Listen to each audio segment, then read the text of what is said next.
교재 32번째. 전파하는 자가 없이 어찌 믿으리요 하는 제목의 교재 첫 번째 내용을 가지고 함께 성경 공부 시작합니다. 서론에서 사도 바울은 예수의 이름을 그를 부르는 모든 사람에게 예수는 부요하시다, 그렇게 오늘 12절의 말씀에서 기록하고 있습니다. 12절 하반절에 보니까 저를 부르는 모든 사람에게 부요하시도다. 저를 부르는 사람에게. 부른다는 말의 의미가 뭐겠어요? 부른다, 그를 믿는다,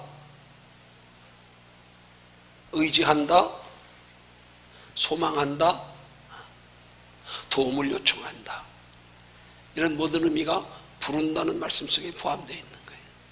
부른다, 도와달라, 의지한다, 소망한다, 혹은 기뻐한다, 만족한다. 이 모든, 쉽게 말하면 이 부른다고 하는 말은 우리의 내면에 예수 그리스도를 향한 우리의 모든 생각, 우리의 마음, 이걸 입술로 표현하는 걸 부른다 그러는 거예요. 입술로 표현하는 걸. 예수 그리스도를 향한 우리 마음의 모든 생각들을 가지고 입술로 표현하는 거, 그게 부르는 거란 말이에요. 그 사람마다 부르는 데는 각자 다 그 부르는 이유와 목적과 동기가 다를 수 있겠죠. 그 여기 우리가 구체적으로 한 번 더 세분해서 깊이 생각해 보면 예수의 이름을 부르는 자에게 예수님은 예수의 이름을 부르는 모든 자에게 부요하시도다 그랬거든요. 근데 우리 그 깊이 생각해 보면 그러면 과연 예수의 이름을 단순히 부르는 것만 가지고 다 부요하는가? 예수님이 다 부요케 하시는가? 아니요. 너희 믿음대로 될지어다. 네가 예수를 부르는데 어떤 목적으로, 어떤 믿음 가지고, 어떤 마음의 자세로 부르는가에 따라서 그 부요함은 다를 수 있단 말이에요. 그 믿음의 원리란 말이에요. 그게 믿음대로 될지어다.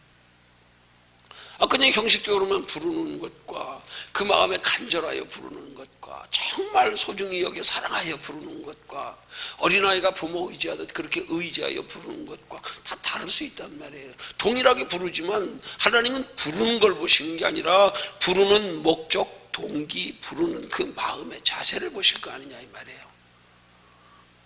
그 예수를 부르되 그 예수에 대한 바른 지식, 바른 동기, 바른 소망, 이런 것들에 따라서 부르는 건 같지만 주님이 보실 때에 그 부름의 내면은 각기 다를 수 있다 이 말이야. 그래서 그렇게 예수를 부르는 부름이 우리는 구원의 기준으로 삼지만, 그러나 그 구원이 단순하게 예수 부른다고 모든 구원이 다 이루어지는 게 아니란 말이에요. 그렇기 위해서 우리는 예수를 부르는 자체를 우리가 복음이라고 생각할 때에 우리 복음에 대해서 명확한 복음에 대한 개념이 성경적으로 뚜렷이 잡혀 있어야 돼요. 이게 잡혀 있지 않으면 다 예수를 부르는데 구원의 기준은 달라요 다. 그래서 우리는 이 구원의 기준을 기록되는 하나님의 말씀에 준해서 명확히 이해해야 된단 말이에요. 그럴 때 우리가 예수를 불러도 부름의 목적과 동기가, 마음의 자세가 각기 달라진단 말이에요. 그 달라질 때 그들의 예수를 부르는 그 마음대로, 믿음대로, 그 간절함대로, 그 사랑하는 대로 이건 각기 너희 믿음대로 될지어다. 달라질 수 있단 말이에요. 자, 그러면 우리는 구원이라는 단어는 한마디로 복음의 하나님께서 인간을 구원하시는 구원이라는 단어를 포괄적으로 말하면 구원이라는 단어는 하나로 예수님이, 하나님이 우리를 영원히 살게 하시는 것이, 하나님과 영원히 함께 하시게 하시는 것이 구원이지만 그 구원의 과정은 분명히 세분되어져야 돼. 구원의 개념을 똑바로 가져야 된단 말이에요. 그냥 무조건 누구든지 예수 이름을 부르면, 예수만 부르면 아니요. 구원의 기준을 명확히 해야 되지요. 명확히. 거기서부터 우리는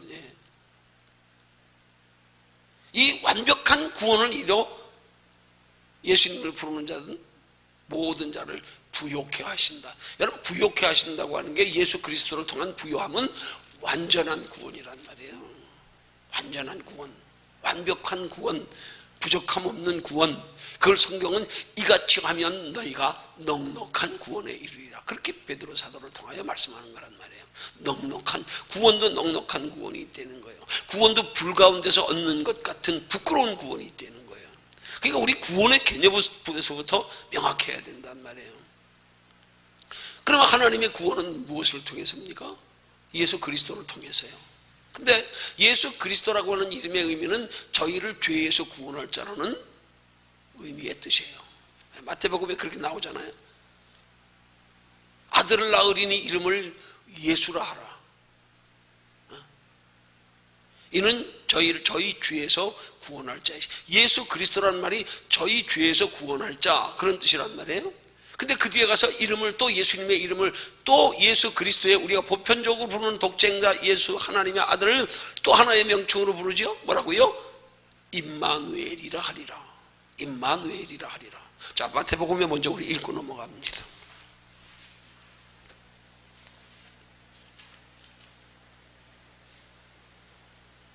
자, 마태복음 1장 21절 함께 읽습니다. 찾으셨으면, 마태복음 1장 21절. 아들을 낳으리니 이름을 예수라 하라. 이는 그가 자기 백성을 저희 죄에서 구원할 자이심이라 하니라. 자, 우리를 구원할 자로서 동정녀 마리아를 통하여 아들을 낳을 때 이름을 예수라 하라 그랬어요. 자, 그 다음에 23절에 넘어가세요. 자, 23절에 함께 읽습니다. 시작. 보라, 처녀가 잉태하여 아들을 낳을 것이요 그 이름은 임마누엘이라 하리라 하셨으니 이는 번역하면 하나님이 우리와 함께 계시다 합니다. 하나님이 우리를 예수 그리스도를 통해서 구원하시는데 어떻게 구원하신다고요? 첫째는 우리를 죄에서 구원하신다. 두 번째, 구원하셔서 우리와 함께 하신다. 함께 하신다. 그 예수님의 구원은 두 가지란 말이에요. 죄에서 구원, 그 다음에 우리와 함께 하신다고 하는 건 뭐예요? 우리 속에 함께 하시는 거예요. 근데 그 함께 하시는 예수를 예수님은 분명히 말씀하십니다. 부활승천하시면서 뭐라고요? 보라, 내가 세상 끝날까지 너희와 항상 함께 있으리라. 세상 끝날까지. 그럼 예수님이 부활승천하시면서 마지막으로 하신 말씀이거든요. 근데 부활승천하시면서 육체로 우리의 죄의 문제를 해결하시고 부활하셔서 신령한 몸으로 제자들에게 보이시며 하늘에 오르시며 하신 말씀이 세상 끝날까지 너희와 항상 함께 있으리라 그랬단 말이에요. 그럼 세상 끝날까지 함께 있는 게 그게 무엇으로 있는 거냔 말이에요. 육체로 계시는 게 아니잖아요. 그죠? 예수님 부활승천하시면서 말씀하신 거란 말이에요. 그럼 무엇으로요? 부활하셔서 성령으로. 예수님은 성령으로 잉태되셨고 성령으로 부활하셨잖아요. 그러니까 예수님이 우리 죄를 위해서 육체로 오신 것은 죄의 문제를 해결하시고 승천하시면서 내가 세상 끝날까지 너희와 항상 함께 있으리라 하는 것은 성령으로 함께 있을 것을 말씀하는 거란 말이에요. 근데 마태복음에서 아들을 낳으리니 이름을 예수라 하라, 임마누엘이 하라. 저희를 죄에서 구원할 것이고 그 다음엔 너희와 함께 하심이라.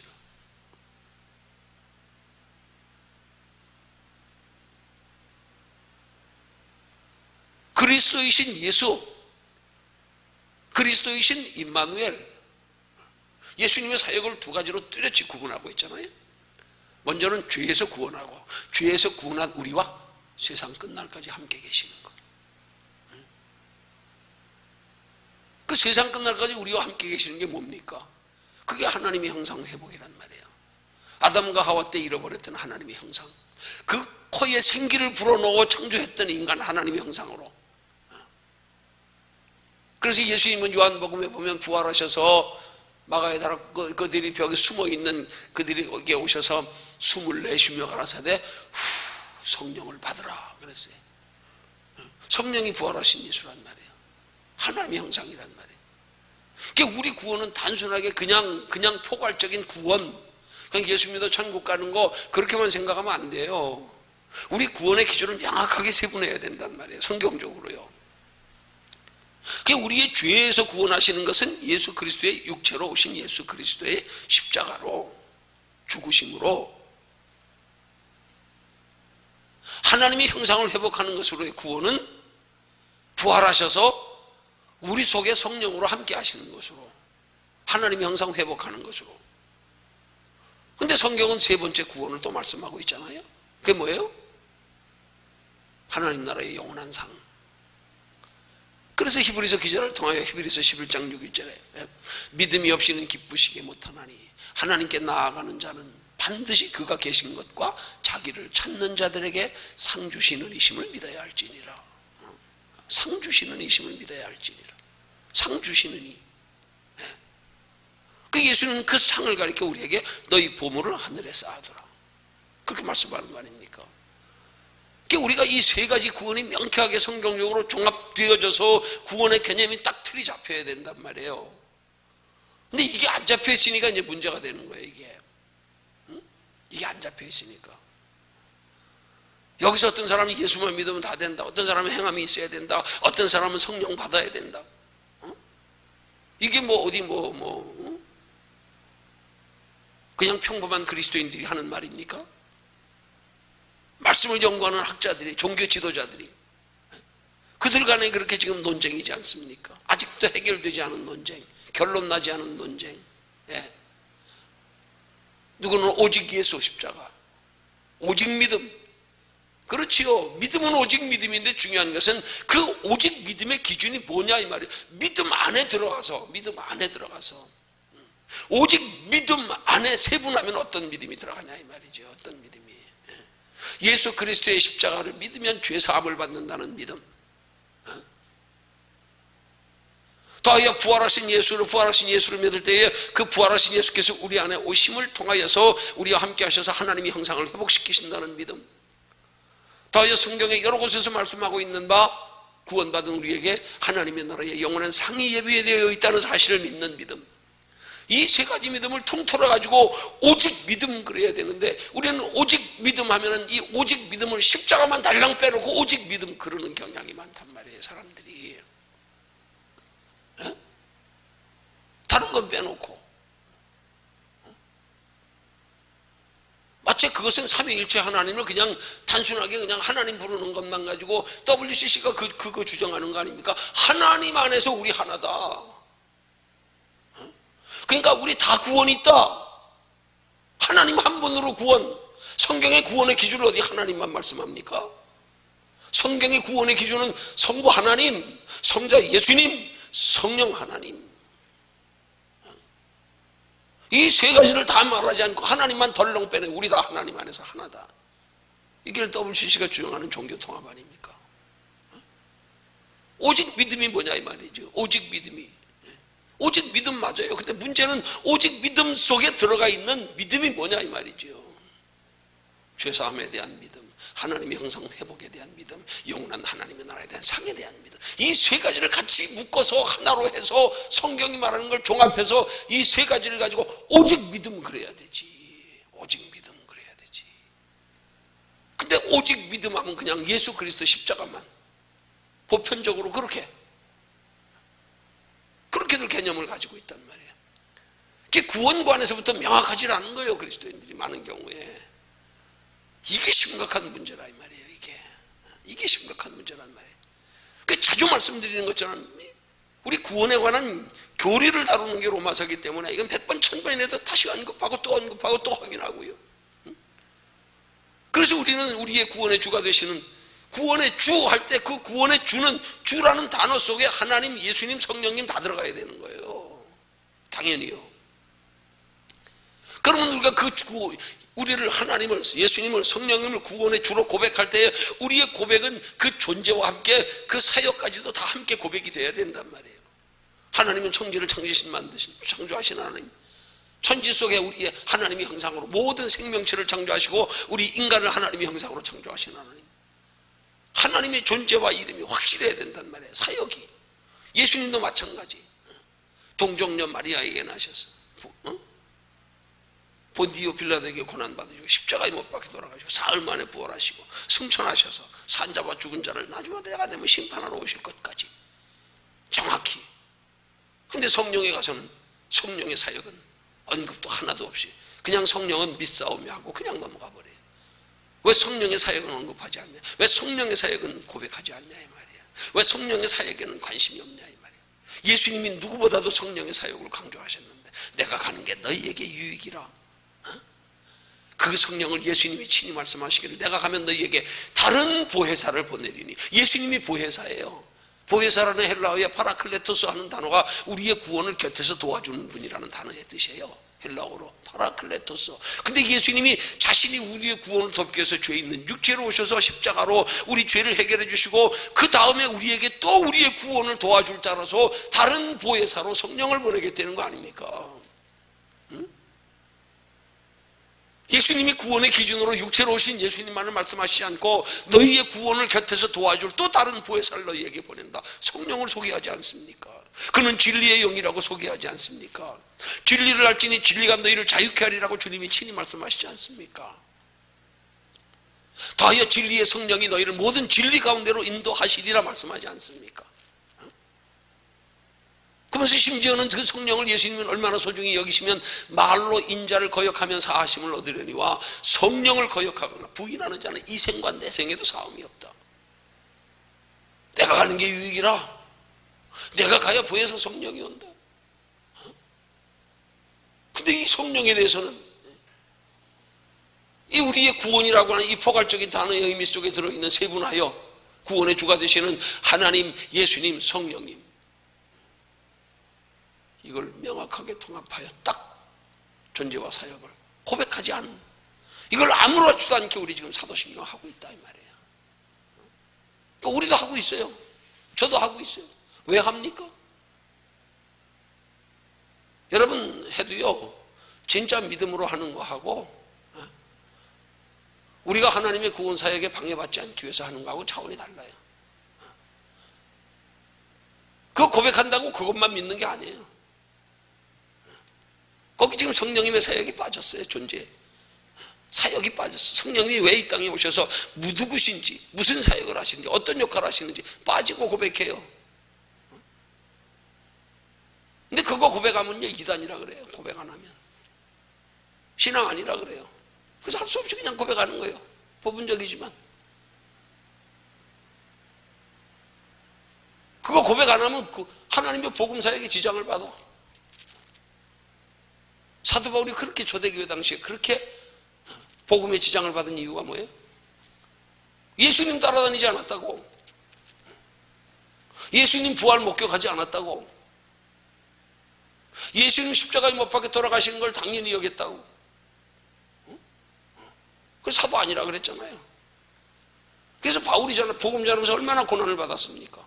사도로 인정 못 받았어요. 초대교회 예수님 쫓아다니던 부활을 목격한 12제자들 포함해서 모든 사도들에게 저는 사도 아니다. 전 사도 아니다.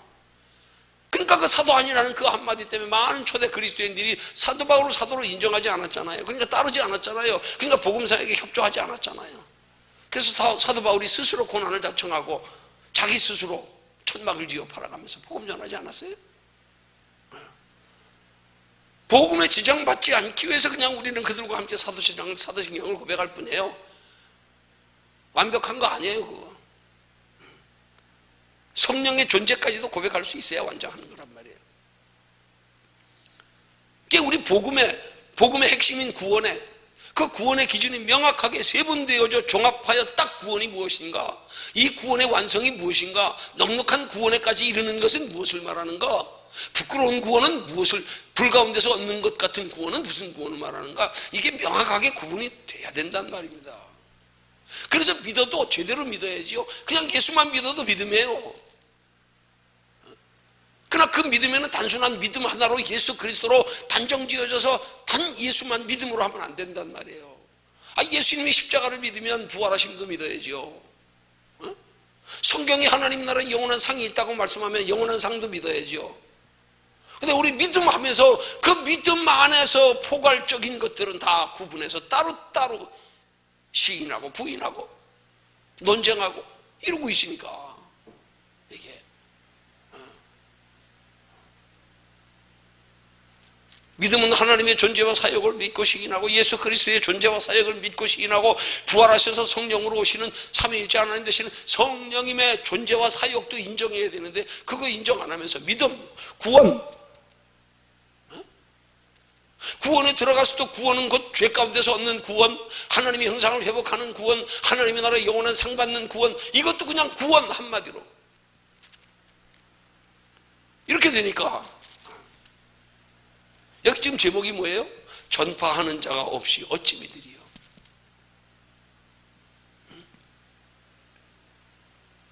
그럼 우리가 바른 믿음을 가지려면, 성경적인 바른 믿음을 가지려면 뭐가 전파되어야 되냐 이 말이죠. 뭐가? 믿음의 핵심 요소가 되는 믿음의 요인, 믿음의 대상, 이게 똑바로 전파되어져야 되죠. 이게 예수 그리스도만 전파되면 되냐고요? 십자가만 강조되면 되냐고요? 그 예수님의 몸을 따로 우리가 마치 우리가 분해시키는 것과 같아. 우리가 쪼개버리는 거야. 예수님은 하나이신데 우리가 쪼개버리는 거야. 그냥 삼위일체 하나님은 동일하신데 우리가 쪼개버리는 거야. 성령님 없어, 이단. 그냥 예수 믿으면 다 받는 거야. 뭐 은사가 따르면 이단. 여러분 은사가 뭡니까?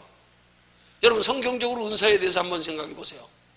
그 은사는요, 예수님이 이 땅에 육체로 오셔서 공생의 기간 중에 예수님이 하나님의 아들 되심을 나타내 보이시기 위해서 완악한 당시의 이스라엘 백성들을 그를 쫓는 무리들에게 정말로 하나님의 살아가심을 인간의 이성으로 이해할 수 없는 정도의 그 기적들, 표적들, 기사와 이적들을 통해서 그들을 완악한 마음에 하나님의 나라가 있음을, 하나님이 예수가 하나님 보내신 메시아이심을 증거해 보이기 위해 나타난 것들이 은사란 말이에요. 근데 그 은사들이 오늘 우리에게 나타나는 것을 예수님은 부활승천하시면서 뭐라 그랬어요? 믿는 자들에게 이런 표적이 따르리니, 앞으로 예수님이 부활승천하시고 나면 예수님이 공생의 기간 중에 행하시고 나타내셨던 이적들이 이제 우리에게서 나타나게 될 거다, 그런 말이란 말이에요. 우리에게서. 그 우리에게 나타나는 표적과 기사와 이사, 이적, 이걸 한마디로 표현하면 그걸 은사라 그러는 거예요. 성령의 은사들.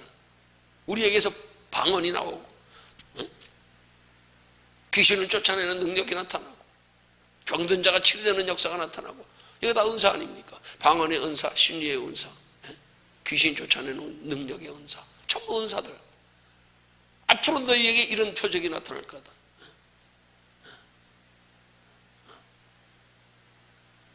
저희가 내 이름으로 귀신 쫓아내고, 그 여기 분명한 게 뭐예요? 내 이름으로 귀신을 쫓아내는, 내 이름으로. 새 방언을 말하며 뱀을 집으며 무슨 독을 마실지라도 해를 받지 아니하며 병든 자들에게 손을 얹어 나가. 누구의 이름으로요? 예수의 이름으로. 우리가 아니, 예수가, 우리 안에 계시는 예수가, 우리 안에 계시는 예수가. 누가 나타나는 거예요? 우리 안에 계시는 부활하신 예수님, 성령님 예수님, 그분이 우리를 통해 나타나는 게 은사란 말이에요. 근데 은사를 부정하고 있고요. 성경은 분명히 예수님이 믿는 자들에게 이런 표적이 따르리니 하고 부활승천하시기 직전에 이제 앞으로 너희에게서 나타난다. 예수님이 공생에 계실 때 행하셨던 표적과 기사와 이적들이 이제는 너희에게서 나타날 거다. 왜? 이제는 내가 너희 속에 있기 때문에 너희를 통하여 나타난다. 왜? 주님이 우리 속에 계시니까. 이걸 부인하고들 있단 말이에요. 이걸 못마땅하게 여기고, 이게 잘못된 거잖아요. 뭘 전해야 되냐 이 말이죠. 뭘. 바른 복음이 전파돼야 되죠. 성경이 말씀하는 복음, 믿음의 대상, 하나님의 구원 방법, 단계별로 먼저 죄 문제 먼저 해결하셔서 죄 문제 해결하여 깨끗해진 우리 육체 속에 하나님이 영으로 들어오셔서 하나님의 형상 회복시키신 다음에 이제 그 우리 안에 계시면서 하나님의 성령이 인도함을 따라 살아가는 것으로 영원한 하나님의 나라까지 구원과 함께 상받게 하시는 것으로, 이 바른 복음 똑바로, 왜 바른 복음이라 그럽니까? 왜 바른 복음이라는, 바른이라는 말이 왜 들어가야 되냐고요? 기름이면 기름에 왜 참자가 들어가야 됩니까? 기름이 있으니까 그런 거예요. 성분이 다른 기름, 순수하지 못한 기름, 흔히 말하는 가짜 기름이 있으니까 참이라는 말이 붙는 거예요. 왜 복음은 다 같은 복음인데 왜 바른 복음이라고 표현해야 됩니까? 복음이 충분한 바로 찢어져 버렸으니까. 누구는 예수만 믿으면 된다, 누구는 행함이 있어야 된다, 누구는 성령도 받아야 된다, 구원받으면 다다, 아니다, 하나님 나라 상이 있다, 없다. 이 중구난방의 구원 논리, 이 바른 복음이 전파되어져야 바른 믿음을 가지지요. 바른 복음이 전파되지 못하면 바른 믿음을 가지지 못하는 거 아니에요. 그건 믿음이라고 단순히 믿음이 아니란 말이에요. 믿음하면 당신의 믿음 바른가 한번 진단해보자 이 말이에요. 점검해보자 이 말이에요. 당신이 믿음할 때 그 믿음의 요소가 뭔지 확실히 알고 있느냐? 분명히 해야 된단 말이에요. 그 두리뭉실 그냥.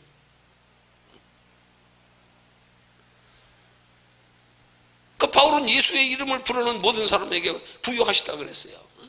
예수의 이름을 부르되 어떤 예수의 이름이요? 어떤 예수의 이름? 단순히 육체의 예수의 이름만 부르면 부여하십니까 예수님이? 아니요, 부활하셔서 우리 속에 오시는 임마누엘이신 예수님의 이름까지 불러야죠.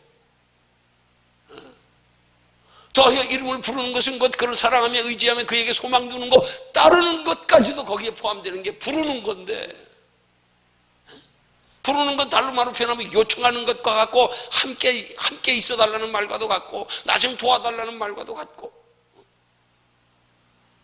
그 예수의 이름을 부르는 자가 그 예수가 어떤 예수냐 이 말이죠.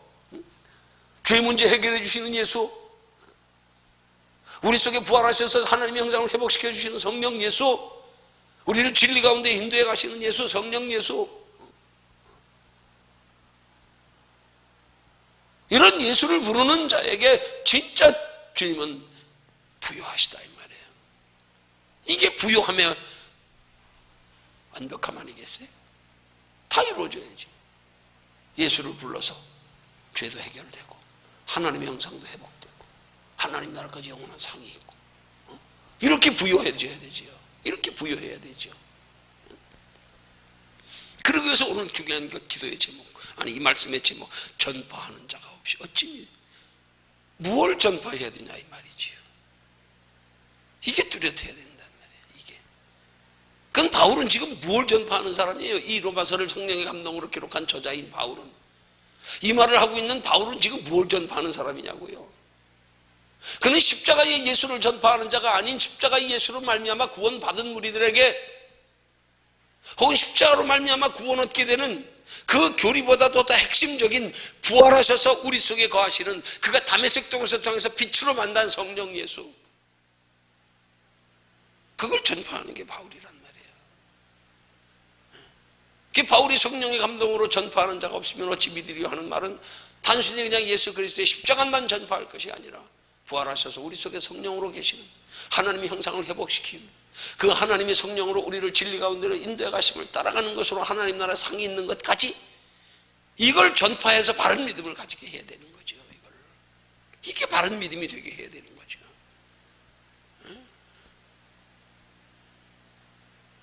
이걸 우리가 다시 정리하면, 구원은 그렇게 죄사함과 하나님의 형상과 하나님의 나라 영원한 상이 있지만, 여기서 또 한 가지 우리가 세 가지로 정의한다 그러면, 이 두 번째 줄에서 뭐라 그랬어요?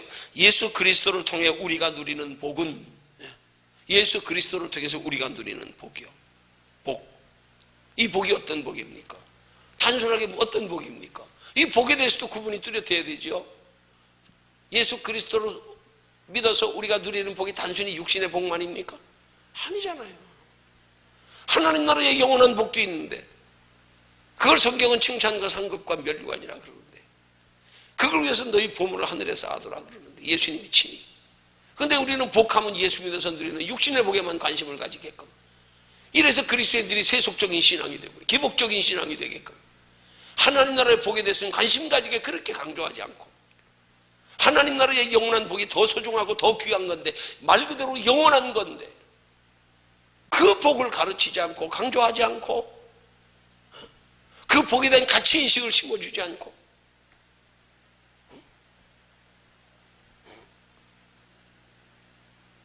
그래서 여기 말하기를 그러잖아요. 예수 그리스도를 통해 우리가 누리는 복은 우주 공간을 다 채워도 끝이 없을 만큼 부유합니다. 그럼 우주 공간을 다 채워도 끝이 없을 만큼 부유한 그 복의 기준을 지금 뭘로 말씀하고 있는 건지 우리 의도를 한번 생각해 봐야 되죠. 자, 그래서 그 우주 공간을 다 채워도 끝이 없을 만큼 부유함을 이제 부연 설명하는 뒤에 뭐라 그럽니까? 믿는 자는 누구든지 다 구원을 얻을 수 있으니, 구원을 받을 수 있으니 그 은혜가 얼마나 부유합니까? 그래요. 그냥 포괄적으로 구원, 그럼 그 구원이 어떤 구원들이냐 이 말이죠. 거기까지 우리가 의지하고 인식하고 감지하고 알고 그 부유함을 우리가 표현할 수 있어야 되죠. 고백할 수 있어야 되죠. 자, 예수님을 주라고 인정하는 사람에게 하나님이 모든 사람에게 선물로 주시는 의는 영원토록 다함이 없습니다. 영원토록 다함이 없다. 그 영원토록 다함이 없는 그 부요가 뭐냐 이 말이죠. 영원토록 다함이 없는 부요가 단순히 구원입니까? 하나님 나라의 칭찬과 상급과 면류관까지. 축복도 이 땅의 축복은 영원토록 다함이 없는 게 아니에요. 일시적인 거잖아요. 하나님 나라의 영원한 복이 영원토록 다함이 없는 거죠. 그게 얼마나 부유하냐 이 말이에요. 그 다음 우리 주님이 주시는 영생은 죽음의 그림자를 완전히 쫓아버리는 영원한 생명이니 얼마나 부유합니까? 또 저 하늘나라의 영광은 이 세상 어느 것과도 비교가 안 되는 행복이니 얼마나 부유합니까? 무엇으로 행복입니까? 단순히 구원받은 것으로 행복입니다. 여기 지금 그냥 한마디로 단적인 포괄적인 단어만으로 표현하고 있는 거예요. 그냥 단어만으로. 영원토록, 영원한 생명, 이 세상 어느 것과도 비교 안 되는 행복. 구분해서 구체적으로 무슨 행복이냐 이 말이죠. 무슨 생명이냐 이 말이죠. 영원한 생명이. 영원토록 다함이 없는 하나님의 선물은 무슨 선물이냐 이 말이죠. 이런 것들을 단순하게 그냥 단순하게 오직 예수. 이런 예수 안에서 부유함을 누리기 위해서 우리는 어떤 믿음을 가져야 되느냐. 여기에 대해서 구분이 뚜렷하지 않죠. 오직 예수 해놓고 그냥.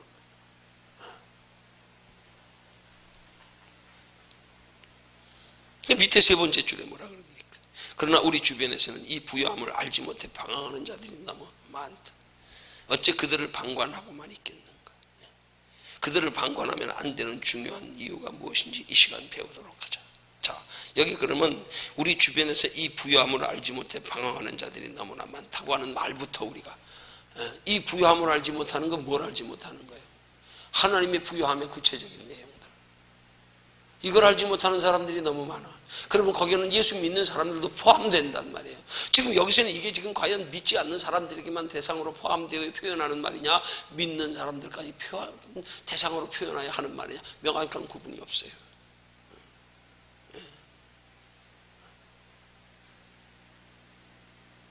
어쨌든 이 부유함은 믿지 않는 사람들도 다 모르기 때문에 누리지 못하는 것뿐만이 아니라 믿는다고 하면서도 이 부유함의 실체를 구체적인 내막을 내용을 알지 못해서 이거 지금 그리스도 안에서 방황하는 사람들도 얼마나 많은지 몰라요. 그리스도 안에서 방황하는 사람들. 예수만 믿으면 다 됐는 줄 알고 열심히 신앙생활 해도 필요도 못 느끼고 도대체 예수 믿어서 우리가 누리는 그 영원한 부유함의 가치인식도 없이 그게 방황하는 거란 말이에요. 그리스도 안에서 방황. 그건 그리스도 안에서. 어떤 사람은 아직도 예수가 누구신지를 몰라 그리스도 바깥에서 방황합니다. 어떤 사람들이 예수는 믿었는데 그 안에서 그 부유함의 실체를 몰라서 여전히 방황하고 있습니다. 삶의 목적과 소망이 똑바로 안 잡혀 있습니다. 이게 방황이죠. 당신 예수 믿습니까? 물어보면 어떤 사람들은 복 받으려고, 어떤 사람은 예수의 본질대로 구원 받으려고 영원한 천국이 있었어요. 그럼 거기 그치면 안 되죠. 아니요, 구원받을 것뿐만이 아니라 하나님 나라에 예비된 영원한 상이 있기 때문에 영원한 행복 누리기 위해서 여기까지 믿는 목적이 부여해야 예수 그리스도를 통해서 하나님이 우리에게 주시고 하는 부여함의 축복을 우리는 다 누릴 수 있단 말입니다. 부족함 없이 다 누릴 수 있단 말이에요. 그러기 위해서 우리는 뭘 방관하면 안 되느냐? 뭘 방관하면 안 되느냐? 이걸 분명히 해야죠. 십자가 예수만 방관하지 않으면 돼요? 그 다음에 성령 예수는 방관해도 돼요? 하나님 나라 상은 방관해도 돼요? 아니잖아요. 이것까지 다 우리에게 있어요. 어느 것 하나도 소중하지 않은 것이 없잖아요. 이 세 가지가 다 연결된 건 아닙니까? 마치 계단과도 같이 사다리과도 같이. 십자가 없이는 아무것도 이루어질 수 없습니다. 더하여 십자가를 통하여 죄 문제 해결되고 예수 그리스도로 하나님의 형상 회복되지 않으면 또하여 하나님 나라까지 상없습니다. 이 땅에서는 혹시 이 땅에서는 복을 받고 그냥 영원히 천국에 들어가기는 할지 모르지만 예비된 상까지는 못 받습니다. 우리를 진리 가운데로 인도해 가시는 성령님의 인도하심을 따라 사는 것까지 있어야 하나님 나라의 영원한 상까지 받지요. 죄사함의 복, 하나님의 형상을 회복하는 구원의 복, 하나님 나라의 영원한 칭찬과 성급과 멸류관의 복, 이 세 가지를 모두 방관하면 안 된단 말이에요. 근데 오늘 이 시대 그리스도인들은, 믿지 않는 사람들은 세 가지를 다 방관하고 부인해버리지만, 무관심하지만, 우리 믿는 사람들은 그냥 죄사함, 십자가, 예수 그리스도 끝. 하나님 나라 영원한 상 방관. 관심 없어요. 성경이 그렇게 상을 말씀하고 있어요. 우리 곰곰이 생각해 봐야죠. 면밀히 살펴봐야죠. 깊이 기도해 봐야죠. 왜 성경이 상을 표현하고 있을까? 왜 상이라고 말씀할까? 왜 그렇게 모세가 상 주심을 바라보고 장차 왕위의 자리까지 거절했을까? 왜 아브라함이 종이 318명이나 되는데도 여전히 장막 생활하면서 하나님 나라에 예비된 장래의 영원한 기업을 바라봤을까? 사도 바울은 도대체 그 부름의 상이 뭐길래 결혼도 하지 않고 그렇게 고난받아가면서 그렇게 부름의 상을 향하여 달려갔을까? 그 뭘까? 성경이 말하는 상이 뭘까? 계시록 22장 12절에서 내가 줄 상이 4개 있다 그러는데 각 사람이 일한 대로 갚아주겠다고 말씀하는데 그 상이 뭘까 도대체? 아니 히브리서 11장 6절에 하나님을 기쁘시게 하는 믿음, 하나님께 나아가는 자는 반드시 그가 계신 것과 함께 그가 자기를 찾는 자들에게 상 주심을 믿어야 할지니라 그러는데 도대체 그 상은 뭘까? 여러분, 우리가 집중해야 될 건 바로 거기에 있는 거란 말이에요. 왜요? 죄사함은 단번에 이루어지는 거기 때문에, 이루어졌기 때문에 이미.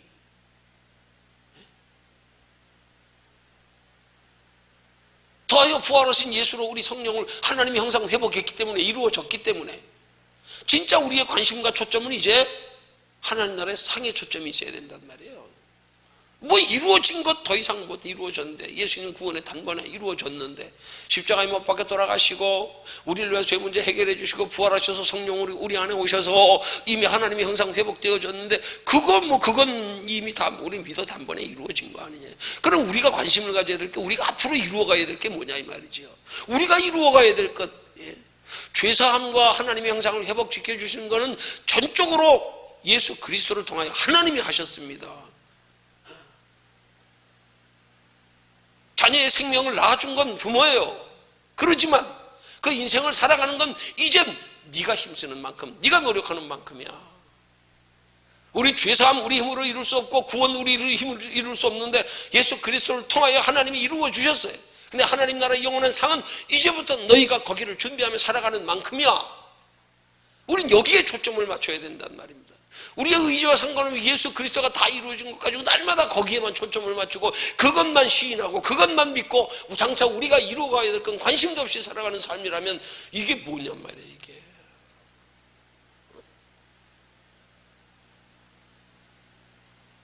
이런 신앙의 하나님의 구원관에 대해서, 구원의 과정에 대해서 이게 명확하게 종합하게 풀어나가질 않으니까 오늘날 딜레마가 되고 문제가 되고 각각 구원관이 다르고요, 이렇게 되는 거란 말입니다. 이게 분명해야 된단 말이에요. 이게 그 똑바로 알지 못하면 방황하는 거예요. 방황하는 거예요.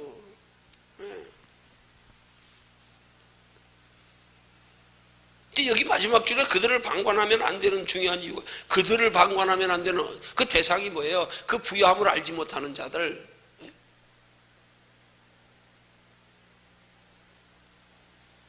그들을 우리가 방관하면 안 된다. 그 전에 먼저 우리 스스로 방관하지 말아야 할 게 있다 이 말이에요. 그게 뭐예요? 하나님의 구원관에 대한 종합적인 구원에 대해서 우리 스스로 먼저 방관하지 말아야 되고 똑바로 알고, 그리고 나서 그들도 알지 못하는 그들도 방관하지 않도록 우리가 똑바로 전해야 된단 말입니다. 똑바로. 응? 똑바로 전해서 그 똑바로 전파하는 자가 없이 어떻게 똑바로 믿으리요? 똑바로. 막연하게 그냥 그렇게 개념 없이 체계 없이 전하니까 체계 없이 믿는 것밖에 더 되냐 이 말이에요. 이게 문제가 되는 거 아니에요. 그러니까 우리가 먼저 그들을 방관하지 않게 하기 위해서 그들도 바른 복음을 듣고 알고 믿어 그들도 바른 복음의 결과인 구원의 죄사함의 하나님 나라의 상까지 받는 그런 축복을, 그런 믿음에 이르게 하기 위해서 우리가 먼저 방관하지 말아야 될 것들에 대해서 우리는 명확히 구분하고요. 그러면 우리가 지금 방관하지 말아야 될 건 뭐냐고요? 한 가지밖에 없어요. 하나님 나라의 영원한 칭찬 상급 면류관, 너희 보물을 하늘에 쌓아두라고 예수님이 말씀하신 것, 하나님께서 내가 줄 상이 내게 있다고 말씀하신 거, 그거 우리 방관하지 말아야 된단 말이에요. 그 전에 죄사함 받고 십자가로 우리 하나님의 형상 회복한 건 이미 다 이루어졌는데요. 뭘 그걸 뭐 우리가 다시 생각하고 뭐 다시 어떻게 뭘 지켜야 되고, 아니에요. 구원은 값없는 하나님의 은혜예요. 하나님의 일방적인 선택이에요. 이건 우리가 방관하고 안 하고의 개념과는 거리가 먼 거예요. 애들이 뭐 부모의 내 의지와 상관없이 언제 태어났는지는 모르게 부모 때문에 생명이 이 세상에 태어났는데 뭘 그것 가지고 뭘 방관하고 뭐하고 잊지 말고 기억할 게 뭐 있어요? 부모의 은혜는 기억해야죠. 부모가 나를 낳아주셨다는 거, 그건 기억해야죠. 그러나 방관한다고 소중히 여기는 거, 중요시 여기는 거, 잊지 말아야 할 거, 잊지 말아야 할 거, 하나님 나라의 영원한 상, 그거 우리가 먼저 방관하지 않으면서 우리가 그들에게 복음을 전해야 바른 복음을 전할 수가 있는 거죠.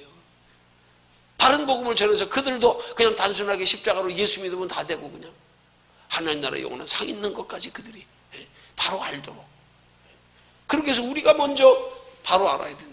전파하는 자가 없이 믿으리 어찌 믿으리요? 전파하는 자가 먼저 똑바로 전파해야 되지.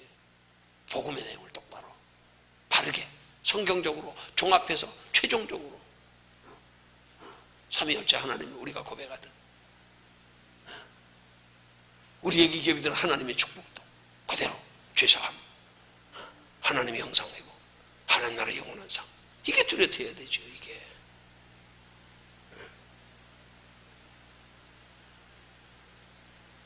이런 서론적인 말씀에서 개념이 딱 잡히고 들어가서, 그러고 나서 또 우리 성경 공부 들어갈 때 이 서론적인 말씀을 통하여 하나님의 구원관에 대해서 뚜렷하게 개념이 딱 잡힌 후에 이제 풀어나가야 제대로 풀죠. 제대로. 이것부터 안 돼 있는데 어떻게 뭐 달랑에 들어가서 뭐 풀려나가겠습니까? 자, 그럼 첫 번째로요, 예수의 복음 안에 우리를 부여하게 하는 축복이 얼마나 아무리 가득하다 할지라도 그분의 이름을 듣지 못하는 자는 누릴 수 없다. 그분의 이름을 듣지 못하는 자. 그럼 여기 이 말은 뭐예요? 단순하게 그분의 이름을 듣지 못하는 자, 예수를 알지 못하는 자, 예수를 알지 못하는 자. 당연하지요, 그건. 그렇지만 그거는 어느 축복이, 물론 모든 축복이 다 포함되지만 다 포함되지요. 죄사함 받는 것도, 하나님의 형상 회복하는 것도, 하나님 나라 칭찬 상급 면류관 받는 것도. 그러면 더 중요하게 여기에는 예수 믿은 사람들도 포함된다는 사실을 우리는 알아야 된단 말이에요. 예수의 복음 안에서 우리를 부욕해 하는 축복, 이게 뭔지를 우리부터 똑바로 알아야 된단 말이에요. 똑바로.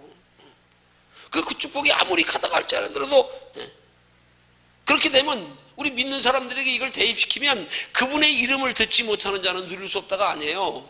그분의 이름을 우린 들었잖아요. 그럼 우리는 그분의 이름을 듣고도 믿고도 누릴 수 없는 게 있다 이 말이에요. 뭐요? 상요. 상요. 예수 믿어요. 상에 대한 복음을 듣지 못하면 상 누릴 수 없지요. 모르는데 어떻게 누립니까? 모르는데 어떻게 그 상을 위해서 살아갑니까? 그 여기 지금 단순하게 그냥 예수 그리스도를 믿는 것으로 구원을 전제로 하고 믿지 않는 사람들을 대상으로 말하는 것이지만, 이 첫 번째 항목에 이 부여하게 하는 요인을 우리가 구체적으로 살펴보면 이건 믿지 않는 사람들에게만 해당되는 게 아니란 말이에요. 여기 부유하게 하는 것이 육신적인 부유함도 있지만 하나님 나라의 영원한 부유함도 있지 않습니까? 세상 사람들은 예수 그리스도의 이름을 듣지 못하고 알지 못하고 믿지 않으면 예수 안에서 누려야 할 육신의 복도 누리지 못할 뿐만 아니라 하나님 나라의 영원한 복도 누리지 못하죠. 그러나 우리는 예수를 그리스도를 믿었기 때문에 여기서 예수 안에서 우리는 누리는 평안 누릴 수 있을지 모르지만, 그러나 이 복의 개념이 똑바로 되어 있지 못하면 육신의 복만 관심 가지고 하나님 나라의 영원한 복은 못 누린다 이 말이에요. 아무리 가득하면 뭐예요? 내가 모르는데, 내 그 가치를 모르는데, 내가 그걸 추구하지 않는데. 그러니까 이게 우리가 명쾌해져야 된단 말이에요. 자, 그래서 이 점에 대해서 14절과 17절에서는 무엇이라고 말씀하고 있는가 찾아봅니다. 로마서 10장 14절. 그런즉 저희가 믿지 아니하는 일을 어찌 부르리요? 듣지도 못한 일을 어찌 믿으리요? 전파하는 자가 없이 어찌 들으리요? 그 다음 17절에서 뭐라고요? 그러므로 믿음은 들음에서 나며 들음은 그리스도의 말씀으로 말미암느니라. 자, 그럼 여기 지금 14절에 말씀하고 있는 것 가지고 우리 한번 생각해 봐요. 그 믿지 아니하는 일을 어찌 부르리요? 우리가 믿어야 할 대상이 단순하게 예수 그리스도만입니까? 예수 그리스도의 십자가만입니까? 부활도 믿어야지요. 세상 끝날까지 우리와 함께 하시리라고 말씀하신 아들 낳으리니 이름을 임마누엘이라 하리라, 우리와 세상 끝날까지 함께 하시는 그분까지도 우리가 알지 못하면 어찌 믿어요? 하나님 나라 영원한 상이 있음까지 우리가 알지 못하면 어찌 믿어요? 여기 지금 뭐예요? 이 믿음이 뭐냔 말이에요. 저희가 믿지 아니하는 일을 어찌 부르리요? 예수만 믿으면 예수만 부르고 성령은 부르지 않아. 하나님 나라의 영원한 상을 믿지 않으면 육신의 복은 믿고 구하는데 하나님 나라의 영원한 복은 믿지 않아, 구하지 않아. 이게 세분화에 들어가서 단순하게 우리 예수에게만 여기 적용해가지고 그렇게 지금 믿지 않는 사람들만 대상으로 이렇게 지금 다루어질 게 아니란 말이에요.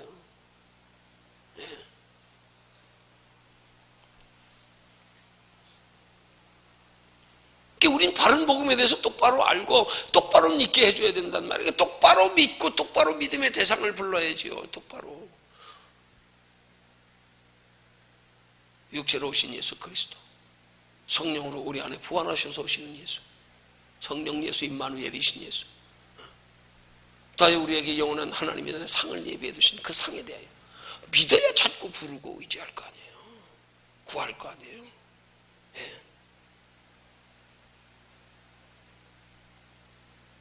육신적으로는 축복도 영육 간의 축복이 있고, 육신적인 축복도 우리의 눈으로 보이는 세상 것으로의 물질적인 가시적인 축복이 있고, 보이지 않는 마음의 평안의 복이 있고, 하나님 나라 영원한 복이 있고,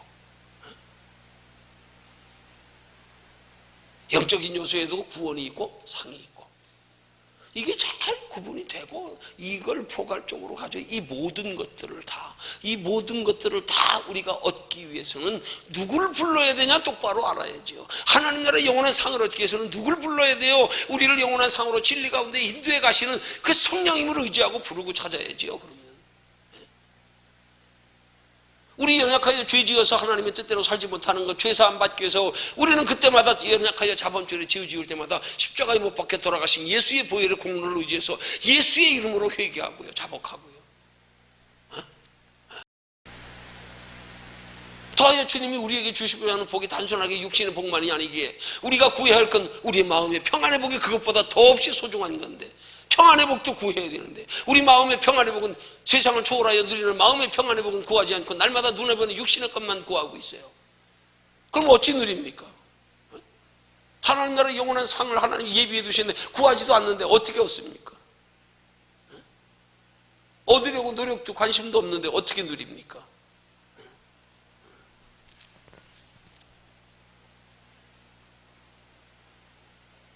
그분의 이름을 듣지 못하는 자들은 누릴 수 없다. 그 모든 것들을 다 누리기 위해서는 그분의 이름을 똑바로 알고 불러야죠. 그분이 우리에게 누리게 하시고자 하는 것들이 무엇들인지를 알고 부르게 만들어줘야죠. 너희가 누릴 수 있는 건, 그분을 믿어서 누릴 수 있는 것은 이 땅에서 죄사함 받는 거고, 더하여 육신의 복 받는 것뿐만이 아니라 마음의 평안의 복까지 있는 거고, 여기서 하나님의 형상 회복하여 영원한 하나님의 나라 천국에 들어가는 거고, 더하여 천국에서 영원한 상까지 얻는 거야. 이 모든 것들이 다 부유하게 누리는 것들이야. 그렇게 누리기 위해서는, 이 복을 누리기 위해서는 누굴 불러야 되느냐? 똑바로 알고 불러. 똑바로 알고 의지해. 똑바로 알고 신앙생활해. 이렇게 돼야 되죠. 이렇게. 그래서 우리는 이 바른 복음에 대해서 우리는 이 교제를 통해서 똑바로 알고 넘어가야 된단 말이에요. 그래서 어떤 면에서 바울이 주장하고자 하는 로마서의 복음의 핵심은 성령이에요. 다메섹 도에서 빛이신 주님 만남. 사도 바울이 거꾸로져서 예수님은 보이지도 않는데 주여 니시오니까 그랬더니 나는 네가 핍박하는 예수라. 평생 그 다메섹 도상에서 만난 부활하신 성령 예수. 바울은 그 예수 전하다가 순교한 거예요. 그 예수. 성령 예수.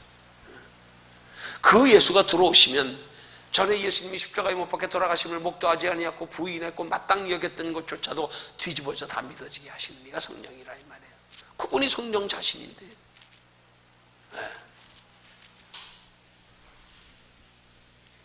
그래서 이런 것들을 우리는 똑바로 알고 전파하는 자가 되고, 똑바로 알고 그걸 누리기 위한 신앙생활이 돼야 된단 말이에요.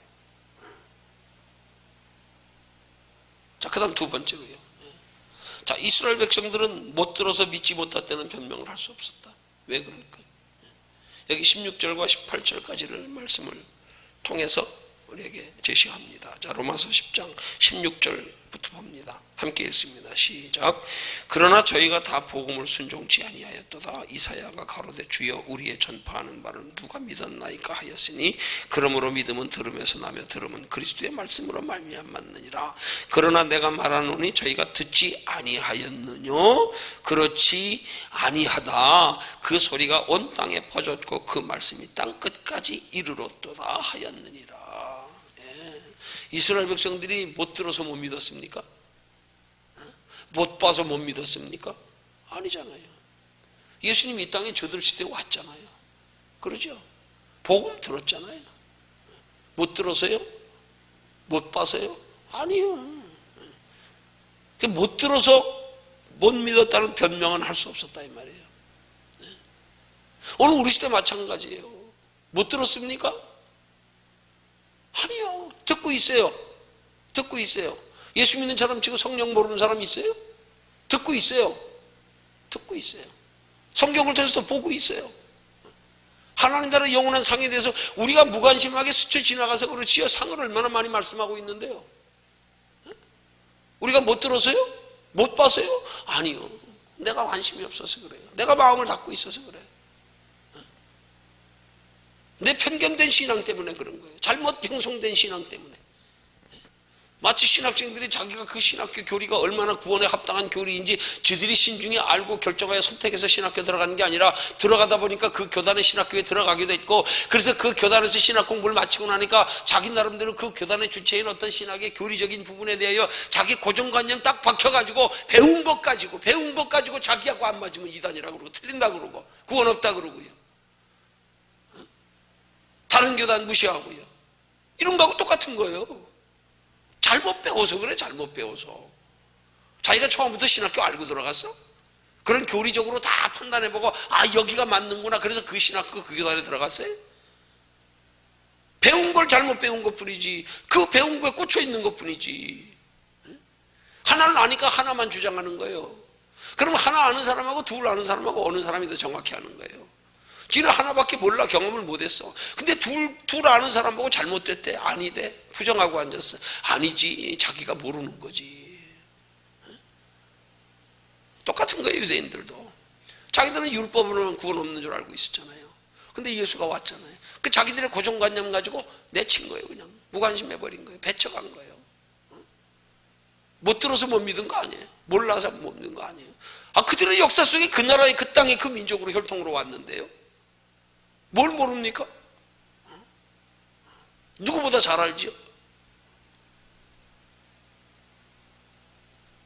내 관심이 어디에 있느냐에 달려있는 거란 말이에요. 좀 마음을 좀 오픈해서 열어가지고 내가 모르는 것까지도 그러한 거 하고, 하나님의 말씀이 그런가요? 성경을 날마다 선고한 데살로니가 교인들처럼, 베레아 교인들처럼 하나님의 말씀이 그런가? 이렇게 선고한 것처럼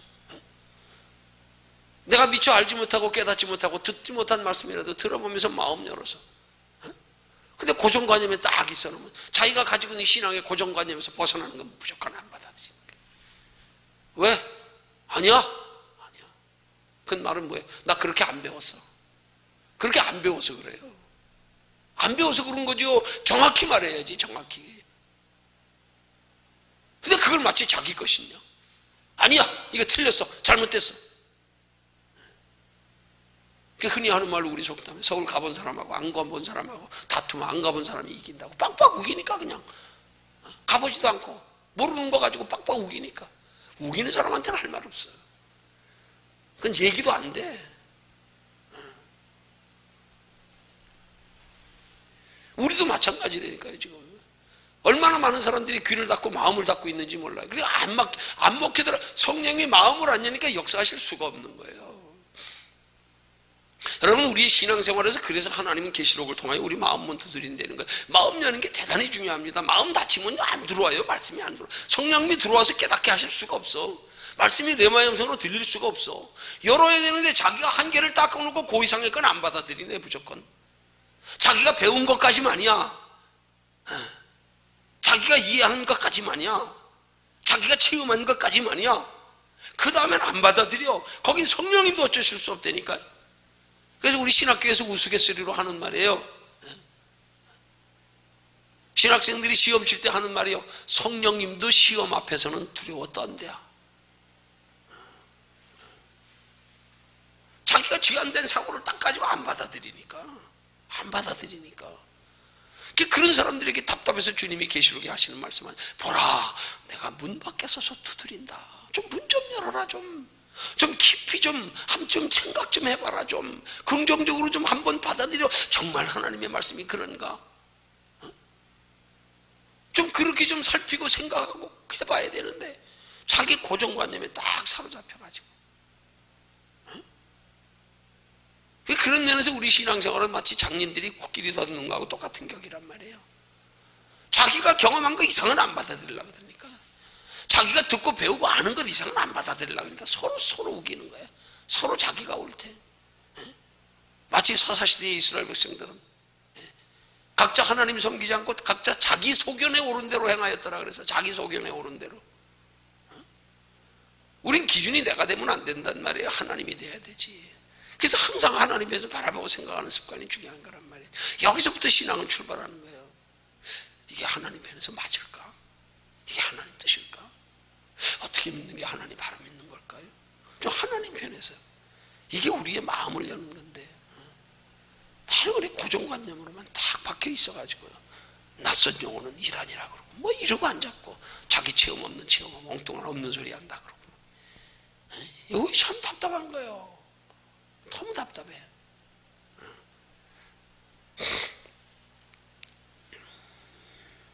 자, 세 번째로요, 이스라엘 사람들이 들고 나올 수 있는 변명이 또 하나 있다 그랬어요. 그게 뭐냐? 복음을 듣기는 들었지만 무슨 소리인지 몰라서 안 믿었다는 거예요. 몰라서 안 믿어야 거, 그것도, 그러나 이것 역시 억지 소리에 지나지 않는다. 저들이 몰라서 안 믿었다는 말이 억지 소리라는 증거를 여기 지금 대고 있는 거예요, 쭉. 자, 왜냐하면 유대 민족만큼 말씀을 잘 깨달을 수 있는 은혜를 받은 백성이 없었기 때문이다. 그들은 율법을 가졌기 때문에, 율법을 통해서 또 하나님을 그들의 역사 속에서 체험했기 때문에, 그 선조 때부터 하나님을 알았잖아요. 또 그들은 하나님께서 얼마나 많은 선지자들을 그들에게 보냈습니까? 또 얼마나 그들에게 많은 위대한 믿음의 조상들이 있었습니까? 모세 같은 사람, 다윗 같은 사람, 엘리야 선지자 같은 사람, 사무엘 선지자 같은 사람, 얼마나 많은 조상들이 있었습니까? 게다가 그들은 하나님을 섬기는 종교적 분위기에서 자란 사람들, 그런 사람들에게 말씀을 깨닫지 못해서 못 믿었다는 변명은 통하지 않는다. 그러면 이 사실을 19절 20절에서는 어떻게 지적하는가? 자, 19절 20절 봅니다. 자, 19절부터 시작. 그러나 내가 말하노니 이스라엘이 알지 못하였느냐?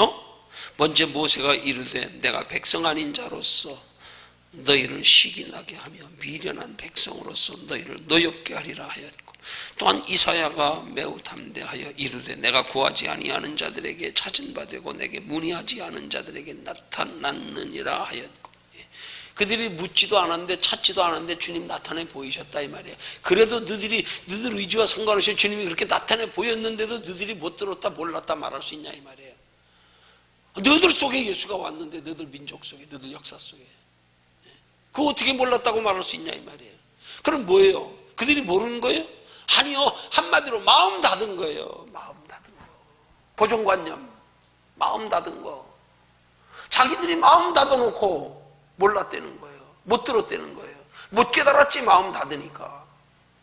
그러니까 주님은 우리 의지로서의 마음 문 열라 그러는 거 아니에요. 보라 내가 문 밖에 서서 두드리노니. 다 자기 고정관념에 붙들려가지고 마음을 안 열면 안 들어와요. 마음 안 열면 안 들어와요. 말씀 들을 때 집중하여 하나님의 말씀을 정말로 우리가 하나님의 말씀으로 내게 주시는 말씀으로 받을 때 그 말씀이 역사에서 내 마음의 음성으로 들려지는 거지, 고정관념 가지고 아니면 그냥 딴 데 한눈 팔고 그냥 늘 그냥 무관심하게 그냥 한 귀로 듣고 흘려버리건 생전 믿음 안 자라요. 변하지 않아요. 고정관념에 딱 묶여버리고 그냥 형식의 틀에 굳어져 버려요. 그런 신앙을 흔히 옛날 어른들이 그랬어요. 묵은 닭이라고. 사료만 먹고 알도 낳지 못하는 묵은 닭. 밀어도 안 나가고 땡겨도 안 들어오고 고정관념에 딱 사로잡혀가지고, 이 율법주의적인 사고방식. 내가 알고 있는 바운다리 테두리 안에 바깥에 가면 무조건 넣어. 여러분, 하나님이 우리에게 예비해 주신 은혜의 그 풍족한 것까지 이룰 수가 없단 말이에요. 이룰 수가 없단 말이에요.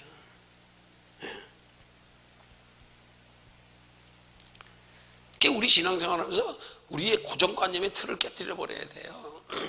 그렇게 해서 우리 신앙생활의 기준은 결코 내 감정이나 내 인품이나 도덕윤리나 사회적 어떤 제도나 질서나 이런 것들이 되면 안 돼요. 이게 다 종교적인 형식이라고요. 그렇게 되다 보면 마치 그 형식이 저들에게 구원의 기준이 돼버리는 거예요. 형식이 구원의 기준이 아니에요. 이 틀이 안 깨지면 안 된다고요. 그래서 우리는 하나님의 말씀을 듣는 것조차도 우리가 자꾸 내 이성적 지식의 경험에 의해서, 감정에 의해서 그렇게 말씀을 받는 태도가 되면요, 성령님이 역사할 수가 없어요.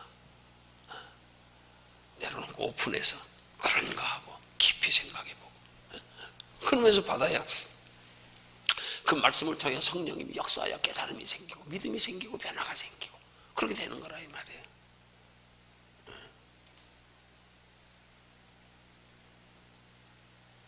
전하는 사람도 중요하지만 받는 사람도 중요하다 이 말이에요. 여러분, 어떤 면에서는요, 받는 사람이 더 중요해요. 받는 사람이 심령의 자세가 바로 되면 하나님께서 전하는 사람이 바로 전하지 못하면 하나님이 그 받는 사람 속에 직접 역사해서 깨닫게 하세요. 성령님이 스승되어 주세요. 성령님이 스승되어서 먼저 깨달은 사람의 가르침을 통하여서도 그가 믿음이 생기지만, 때로는 말씀을 전하며 가르치는 사람이 바른 믿음이 되어 있지 못했을 때, 그러나 말씀을 받는 사람이 하나님의 말씀으로 받으며 마음 열어서 인간적인 생각이나 감정이나 그 사람을 보지 않고 받아들이면 그때부터 성령님이 책임지시고 걸러내기 시작하고 성령님이 안에서 작업하기 시작한다고요. 그 신앙은 배우는 걸로만 되는 게 아니에요. 어떻게 보면은 엄밀한 의미에서는 우리가 배우는 것 때문에 신앙이 잘못 형성되는 경우가 너무 많아요. 너무 배우는 것만 의존하다가 우리 속에서 역사하시는 하나님을 의존해야 되는데, 그러기 위해서 주님이 우리에게 하시는 말씀이 심령이 가난한 자가 복이 있다는 거예요. 여러분, 심령이 가난하다는 말을 두 가지로 우리가 해석할 수 있는 건데, 하나는 심령이 가난하다는 말을 우리가 나름대로 하나님의 은혜에 대한 갈급함이 있는 거예요. 간절함이 있는 거. 그게 심령이 가난한 거고요. 또한 내 고정관념을 다 내려놓고 하나님의 말씀이 그런가 하여 살펴보는 자세, 이게 심령이 가난한 거란 말입니다. 나를 내려놓는 자세, 나를 내려놓는 자세, 이게 심령이 가난한 거란 말이에요. 그 심령이 가난한 자가 복이 있다는 거예요. 그래야 성령님이 들어가서 그 심령을 부욕해 할 수 있는 거예요. 말씀이 깨달아지게 할 수 있는 거예요. 죄송하지만 내 얘기 같지만 그렇지만 할 수 없이 내가 하는 얘기가 뭐냐, 저희 이런 거 신학교에서 다루지 않아요. 이렇게 구체적으로요. 더더군다나 성령의 영적인 체계나 원리나 경험이나 이런 것들요, 신학교에서 역성 다루지 않아요. 어디서 형성된 거냐? 하나님이 경험하게 하시고 하나님이 느끼게 하시고 하나님이 가르쳐 주신 거, 성령님이 스승 되셔서.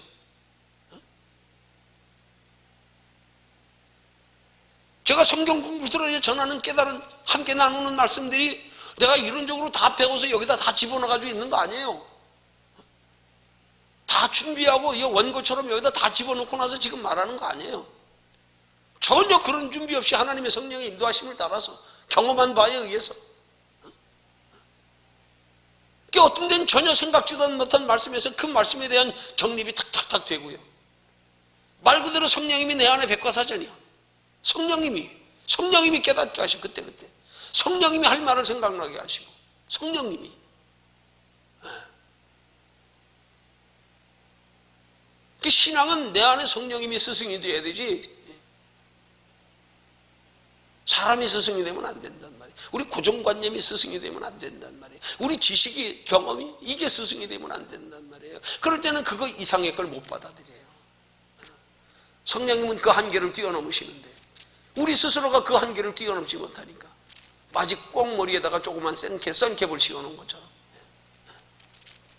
꽁을 집에서 가축으로 대량 사용하는데 어떻게 하면 꽁을 관리하는데 그냥 큰 그 꽁이 그래도 좀 건강하게 자라려면 야생이기 때문에 좀 많이 날기도 하고 그래야 더 건강하고 더 먹기 위해서 키우는 건데 어떻게 말하면 육질이 그래야 좋지요. 그래야 육질이 좋지. 운동 많이 하고. 그 꽁을 양질의 꽁을 사육하기 위해서는 좀 지붕도 높아야 되고 꽁들이 좀 막 펄펄 날기도 하고 뭐 야생의 어떤 기질을 잃어버리지 않게 해야 되는데, 그렇게 관리하려고 그러면 돈이 너무 많이 들어가니까, 그냥 돈 벌 것만 생각하니까 어떻게 하면 돈 좀 적게 들이고 꽁을 관리할까? 사육할까? 그러다 고안해낸 게, 어떤 사람이 고안해냈는지 모르지만 그 꽁의 이 조그만 대가리에 맞는 썬캡 씌워놓는 거예요. 그래가지고 꽁의 시선에서 보이는 높이가 한계까지 이렇게 놓으니까 꽁이 그 한계만큼 날다가 무조건 내려앉는다는 거예요. 왜 지붕도 없어요? 망도 없어요? 가두는 것도 없어요? 근데 자기 시선에 딱 거기까지 보면 그만큼만 날다가 내려앉는다는 거예요. 더 이상 나를 생각을 안 한다는 거예요. 마치 야생의 코끼리 길들이듯이요. 하루 24시간 정도만 단단한 쇠에다가 발목 딱 묶어놓고요, 반경을 하는 5m 정도만 두면요, 5m 안에서 뱅뱅뱅뱅 돌고 처음에는 막 어떻게든지 그 벗어나려고 길을 쓰다가요, 하루 정도 그렇게 묶고 나면 그 다음부터는 코끼리가요 그 반경 밖을 안 나간대요. 풀어놨는데도 이게 고정관념의 틀이거든요. 우리 신앙생활의 제일 저희 요인이 뭐냐, 이 고정관념의 틀이에요. 이거 내가 알고 있는 거, 내가 경험하는 거, 내가 보고 들은 거, 그 이상은 안 받아들이려고 그러는 거. 이게 오늘 우리 신앙의 제일 문제점이란 말이에요. 이스라엘 백성들이 그거였어요. 자기들이 역사 속에서 본 하나님이 주신 율법의 말씀, 그거 이상은 안 받아들이는 거예요. 안 받아들이는 거예요. 그것 가지고는 얼마나 연구했습니까? 얼마나 연구했으면요, 안식일에 대한 규례까지도 심지어는 안식일에 피채 먹지 않기 위해서는 어디까지 해야 되느냐. 그래서 그거 연구하다 보니까 이스라엘이 세부학이 세계에서 제일 발달했다 그러고요. 진짜 피 한 방울도 섞이지 않고 먹게 할 수 있는 방법이 뭘까? 어떻게 하면 안식일에 일하지 않고 어디까지가 하나님이 노동으로 여기시는가? 그래서 성경을 그렇게 연구하고 뒤져서 이스라엘 백성들이 광야 40년의 여정에서 가나안 땅을 향하여 가는 여정에 구름기둥이 머물 때마다 그들은 하나님의 성막을 기준으로 다 지파별로 텐트를 쳐야 됐는데, 그때 하나님이 명하신 거리 간격이 성막을 기준으로 해서 2000규빗 900m. 그래서 안식일에는 900m 이상은 걷지 못하게 규정하고, 그러면 노동은 어디까지로 칠 거냐? 계란 하나 이상 무게를 들면 율법을 어긴 걸로 간주하고, 이렇게 그냥 율법 하나, 안식일 하나 지키려는 것까지도 그렇게 그러다 보니까 거기서 장로들의 유전이라고 하는 자기들이 율법의 부가적인 부재의 율법 사항들이 많이 나와가지고 나중엔 저들이 율법에 준해서 만들어놓은 부재의 규칙, 이걸 율법보다 더 소중히 여기는 장로들의 유전, 그렇게 돼버리고요. 고정관념에 틀에 매여가지고 그러니까 그 이상을 안 받아들이는 거예요. 근데 예수가 와서 하나님의 아들이라 그러니까 안 받아들이는 거예요. 안 받아들이는 거예요. 아무리 표적과 기적과 이사를 행해도 자기들의 육신이 유익이 될 땐 쫓아가고 그러다 유익 안 되니까 뿔뿔이 다 흩어져 버리고 예수 십자가에 못 박아버리고. 왜? 자기들 기대에 못 미치니까. 이 고정관념이야. 예수 믿는 자는 제일 문제가 이 고정관념이란 말이에요. 고정관념. 이게 깨져야 돼. 전능하시는 하나님 앞에서, 무한하신 하나님 앞에서, 무소불능하신 하나님 앞에서, 무소부재하신 안 계시는 것이 없고 못하실 일이 없고 모르시는 것이 없는 하나님 앞에서 우리가 한계를 딱 꺼놓고 그 한계 이상을 안 받아들이려고 하면 하나님을 깊이 알래야 알 수가 없다 이 말이에요. 그 하나님을 깊이 상세히 바르게 알지 못하고 바른 복음의 개념이 뚜렷이 잡히지 못하면 하나님의 나라의 영원한 예비된 그 상까지 받을 수가 없어요. 안 믿어지는데 뭐, 안 받아들여지는데 뭐. 내 지식의 한계에서 이걸 사고에 딱 틀을 가두어 놓으니까 그 이상의 건 용납이 안 되는데 뭐. 꽁머리에 선 캡 씌우는 것처럼. 그래서 우리가 하나님의 말씀 안에서 날마다 하나님의 말씀이 그런가 하여 뭔가 내가 알지 못했던 말씀이 다시 들어올 때는 그 말씀 속에 뭔가 들려지니까 다시 한번 기도하면서 확인하고 내가 몰랐던 말씀이네. 정말 그런가? 하나님의 말씀을 날마다 그런가 하여 좀 상고하고 살펴보고 기도해보고 정말 그래? 이런 말씀 처음 들어보는데 그럼 어디 하나님의 말씀 정말 그런가?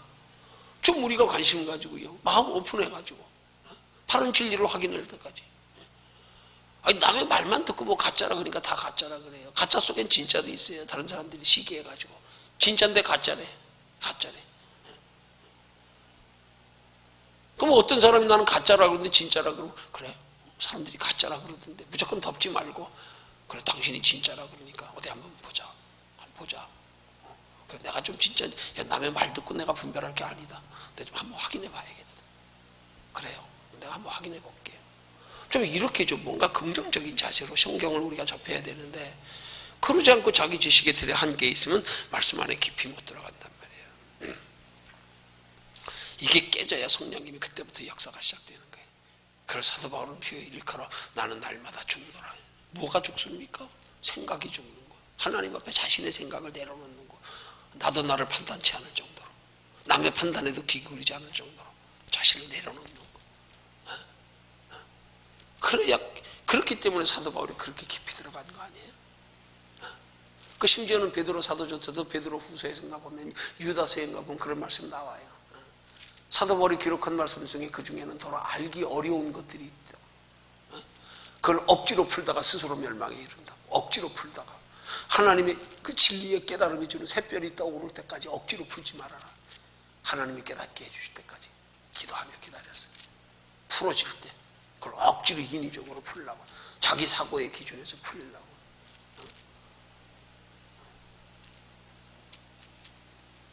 우리는 이런 바른 복음이 전해지고 바른 복음으로 통하여 바른 믿음을 가져서 그 바른 복음의 결과로 하나님이 우리에게 주시고자 하는 풍성한 이 땅의 육신의 복, 심령의 평안의 복, 구원과 함께 하나님의 나라의 영원한 예비된 그 영원한 칭찬과 상급과 면류관의 복을 누리기 위해서 우린 바른 복음을 전해야 되고 바른 복음을 들어야 되고 바른 복음에 관심을 가져야 되고 날마다 그 하는 하나님의 바른 복음의 말씀이 그런가 하여 성경을 참고하면서 하나님의 말씀을 들을 때도 열린 마음 가지고. 그래서 우리에게 하나님이 예비해 두신 그 모든 좋은 것들이 내가 알지 못하여 누리지 못하는 그런 불행한 일은 없게 만들어야 되는 게 우리의 신앙생활의 열심의 이유와 목적이 되어야 되는 거란 말이에요. 왜 그렇게 열심히 합니까? 그럼 뭐라고 대답해야 되겠냐고요. 하나님이 우리에게 예비하신 모든 것들을 다 누리기 위해서. 하나님이 우리에게 풍족히 예비해 두신 것들이 있는데 그걸 다 누리기 위해서 그분이 어디까지 예비해 두시는지 알아야 다 찾고 누릴 수 있잖아. 이게 우리의 신앙생활의 목적이 되어야 되는 거란 말이에요. 근데 우리가 육신의 한계를 딱 쪄놓고 하니까 안 받아들여져. 그 위에 건 관심 없는 거예요. 그 위에 건 얘기하면 부담스러운 거예요. 그 이외의 것까지도 알고 가치를 알고 나면 오, 이렇게 좋은 거였네, 이렇게 소중한 거였네, 이거 몰랐네, 그동안에 몰랐네. 아메리칸 대륙의 원주민들이 자기들이 금부치의 가치를 몰라가지고 속아가지고 그 영국의 청교도들에게 그냥 금 손거울 하나가 바꾸다가 어느 때인가부터 가치를 언젠간 알았을 거 아니에요. 그때부터 바꿨을까요? 바꿨겠어요? 그때부터는 분노했을 거예요. 씨, 속았네 그동안에. 이제 다시는 속지 말아야지. 안 바꿔. 이제 알았어. 하나님이 우리에게 예비해 두신 참 복음의 가치, 이거 우리 바로 알아가기를 힘써야 된단 말이에요. 바로 알아가기를. 그래서 바로 알아야 바로 아는 만큼 누리는 거예요. 그게 믿음대로 될지어다예요. 그게 소원대로 될지어다예요. 알아야 아는 만큼 소원이 생기지, 알아야 아는 만큼 믿음이 생기지. 그래서 우리는 알아가기를 힘써야 된단 말이에요. 하나님의 진리를, 그 깊이를. 얕은 데 머물지 말고 점점점 깊은 데로 나아가야 된다 이 말이야. 찬송가 가사처럼 많은 사람이 얕은 물가에서 저 깊은 바다 한 번 헤아려 안 보고,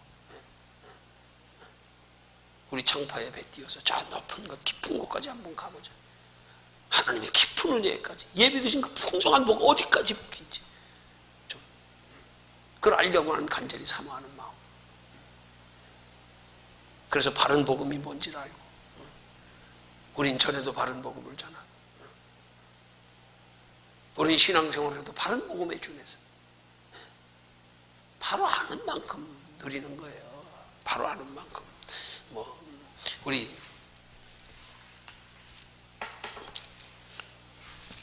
요즘 핸드폰 아무리 기능 좋은들 뭐합니까?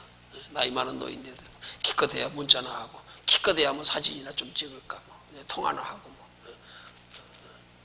뭐 다른데 용도 많아도 우리 주부들 같으면 그거 가지고 뭐 모든 요리책 다 들어있잖아요. 백과사전 아니에요. 레시피 그 안에 들어가면 무슨 요리하는 방법 다 있고, 필요한 거 다 있고, 어디 아픈데 찾아가면 종합병원 다 있잖아요. 다 백과사전 아니에요. 그럼 모르니까 활용을 못하는 거예요. 우리도 하나님이 우리에게 예비해 놓으신 은혜와 그 축복의 풍성함이 우리가 상상치도 못할 만큼 많은데, 우리는 우리의 제한을 딱 부어가지고 그 깊이 못 들어가는 거, 이거 우리 한번 생각해 봐야 된단 말이에요. 하나님이 철저히 우리에게 믿음을 요하시는 거예요. 믿음. 가만히 있는데 그냥 부어주시는 하나님 아니에요. 절대. 그래서 우리가 여호와를 알자, 힘써 알자고 하나님은 호세아 선지자를 통하여 이스라엘 백성들에게 말씀하셔요. 우리가 여호와를 잘 힘써 알자. 힘써 아는 만큼이란 말이에요. 그렇게 날마다 복음의 말씀을 우리가 이렇게 성경 공부를 통해서 또는 평소에 전해지는 말씀을 통해서 우리 마음 항상 열어서 하나님의 은혜의 저 깊은 곳으로 들어가려고 하는 그런 열린 마음 가지고 행하는 신앙생활 되기를 주님의 이름으로 축원합니다.